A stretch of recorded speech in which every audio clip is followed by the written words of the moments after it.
And now it's time for Joel's Gnomes.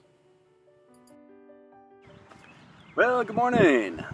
Welcome to Joel's Gnomes. I am Hans, I'm one of Joel's Gnomes, and today we're going to be taking care of an overgrown bed of lambsears. Last night it rained, so the soil is nice and kind of moist, and you can dig up roots without actually breaking apart the plants. So we're going to take care of this overgrown bed. It's been this way for about 3 years, and it's getting kind of beyond its boundaries. We've got some cranesbill, we've got some creeping phlox. Back there we've got some asters that are kind of being overgrown by the lambsears. And so we're going to take care of that today. And I sure could use some help. Onan, you want to give me a hand with this? Huh? Kind of busy right now. The guy's always busy. Anyway, so these lambsears, they've been here for about 3 years, and the thing with lambsears is they have really big leaves, and they can kind of, when they get old, they get matted down, and you can get some fungus going throughout that. Also, after these flower stalks flower, they kind of flop over and they look unsightly. So in the biz, to get rid of these flower stalks of Shasta daisies, zinnias, any flowers that you can cut off after they bloom to make the plant look a little bit more attractive, that's called deadheading. So on the lambsear, you just gently tug on it until you find where a good leaf node is, and then you just cut it off.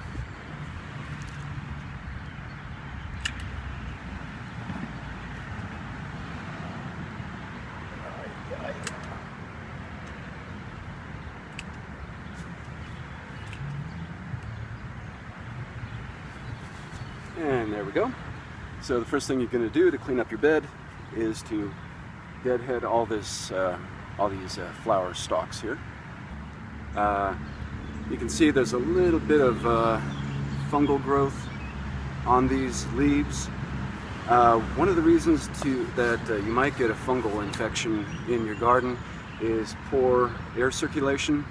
This area here, it gets pretty much a lot of air circulation, but there are some pretty big shrubs that are blocking it. And lambsears, the matted leaves, they can promote fungal infections. These lambsears, they do well in full to partial shade. These get partial shade, they get shade in the morning, bright sun, then shade, then heavy sun just before the evening.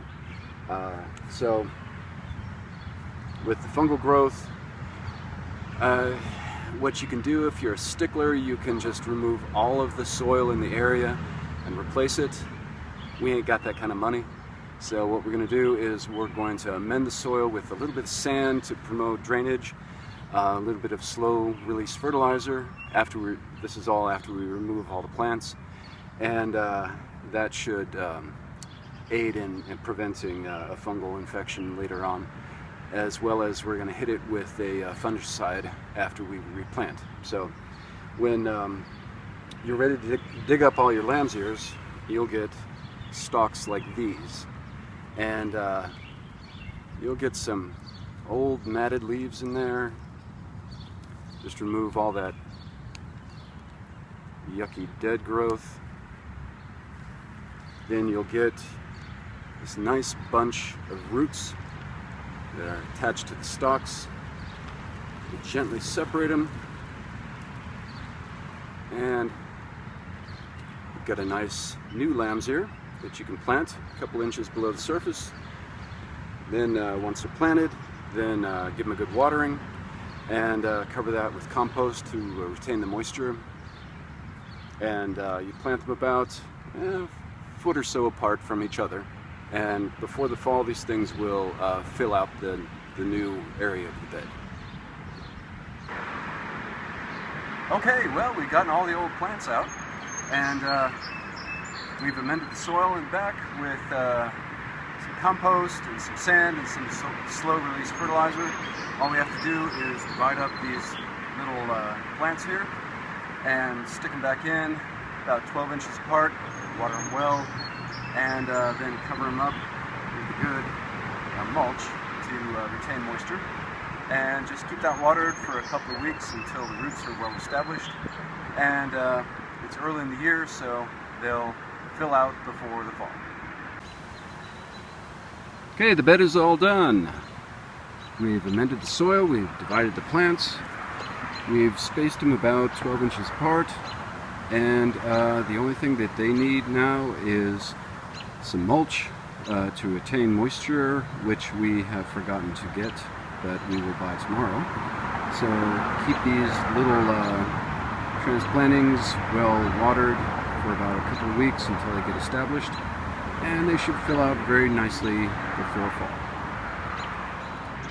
So that's the basics of how to clean up a perennial garden bed. Just remember, after a couple or 4 years, to divide up the plants and then the soil to give it more vigor. And after you divide up all the plants, that you're going to have a whole lot more to share with your family and friends. So once again, I'm Hans. I'm one of Joel's Gnomes. We thank you so very, very much for watching Joel's Gnomes. Please hit the subscribe button as well as definitely the like button. So that's about it. Onan, do you want to see the fruits of our labors? We worked really hard. Huh? Oh, kind of busy right now. Thanks.